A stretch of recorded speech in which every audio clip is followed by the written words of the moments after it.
Hello everyone, this is SK Singh from DPS Mathura Refinery Nagar. Dear children, let us see operations on matrices. The very first operation on matrices is addition. Can every two matrices be added? Answer is no. Only those two matrices can be added which have got the same order. That is, two matrices are conformable for addition only and only when their orders are same. Now look at the matrix in front of us.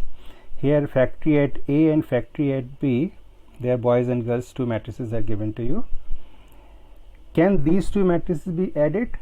Answer is yes. Why? Because the order of first matrix is 3 by 2. Order of second matrix is also 3 by 2. So they have same number of element and the position of every element is specific and fixed. How can we find out the resultant matrix?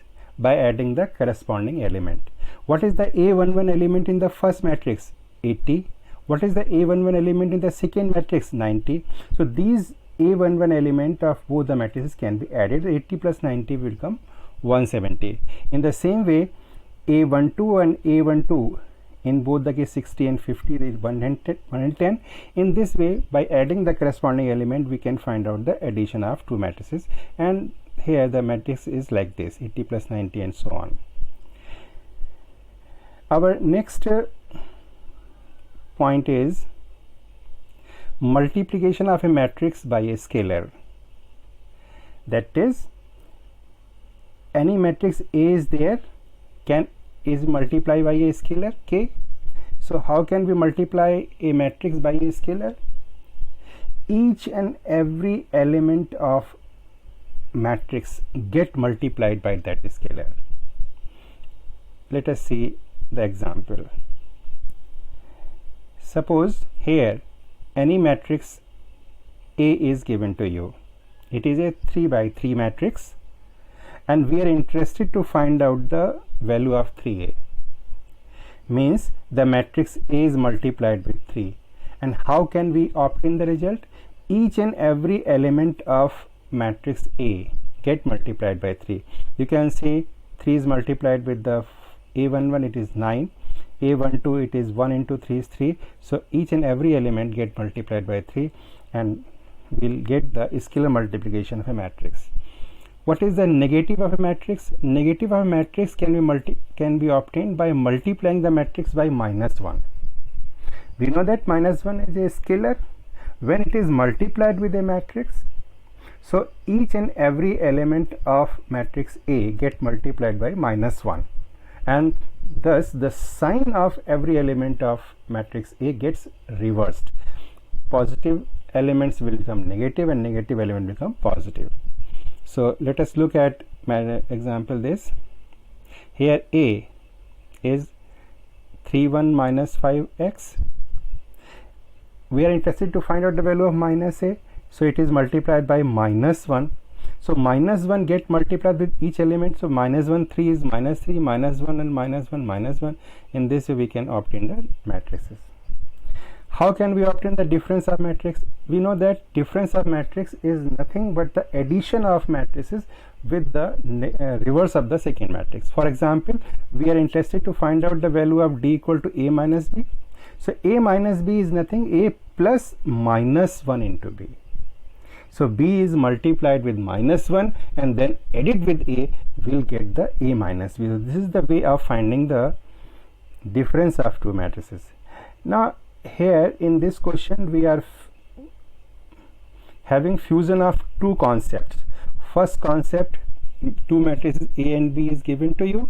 We are interested to find out the value of 2A minus B. So here in the first term we have the operation scalar multiplication of a matrix. In the second we are then adding, that is difference we are getting. So 2A minus B, so A is multiplied by 2 and minus and B.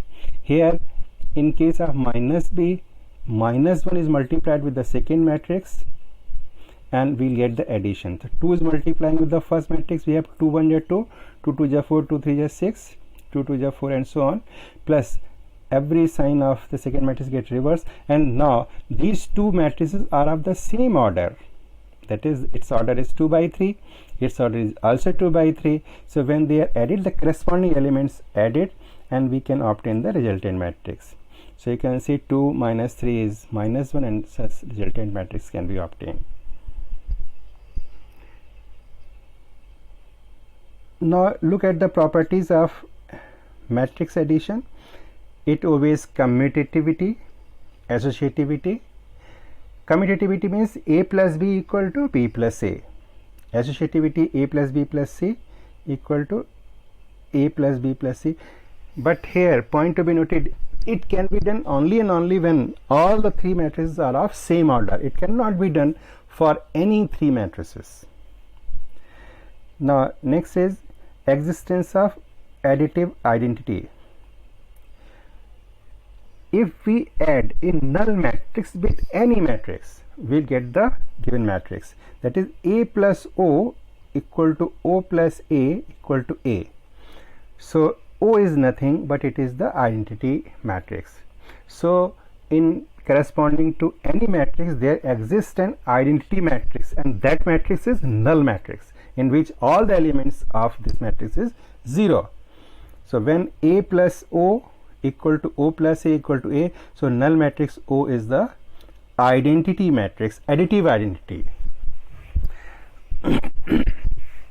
Existence of additive inverse.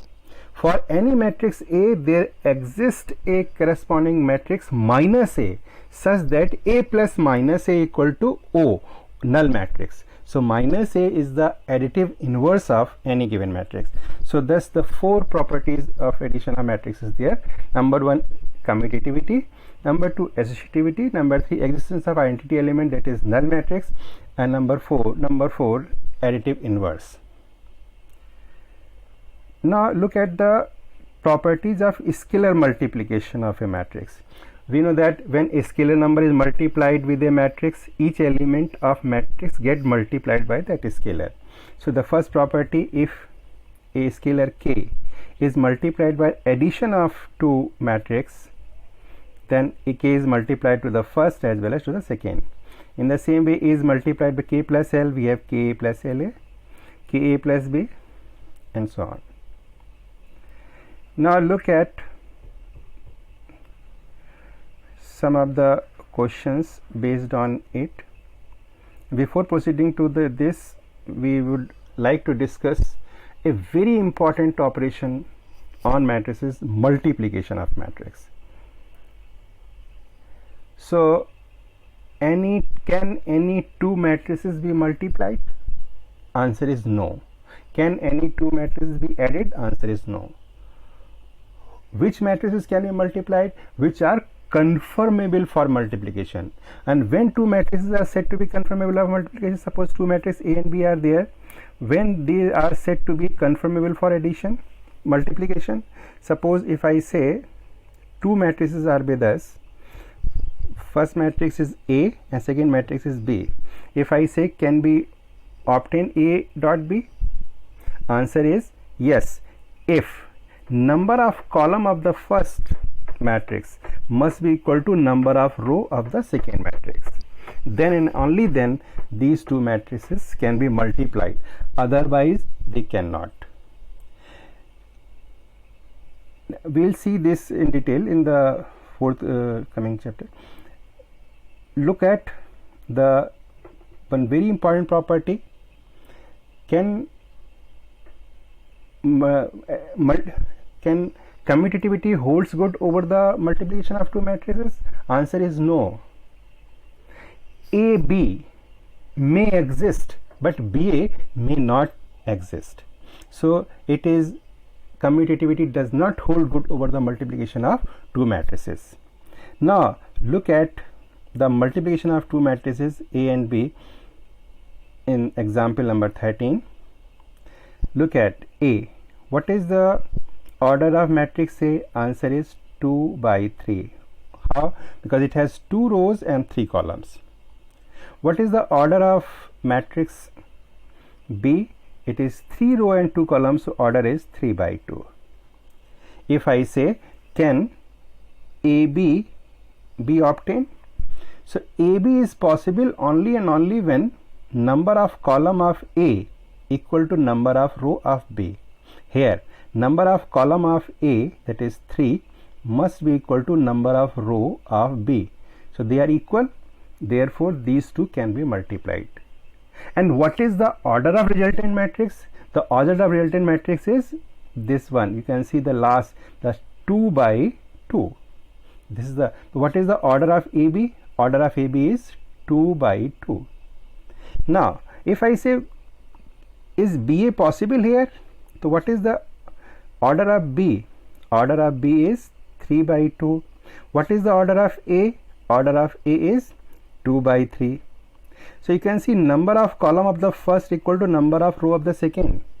So here this can be multiplied. And what is the order of BA matrix? Order of BA matrix is, here you can see, is 3 by 3. So you can see AB is 2 by 2 matrices and BA is 3 by 3 matrices. So AB, BA both exist, but they are of different order. Can AB equal to BA? AB is 2 by 2, BA is 3 by 3. Can they be equal? Answer is no. So commutativity of multiplication does not, commutativity property does not hold good over the multiplication of two matrices. We will solve a few more questions based on this in the forthcoming videos. Thank you very much.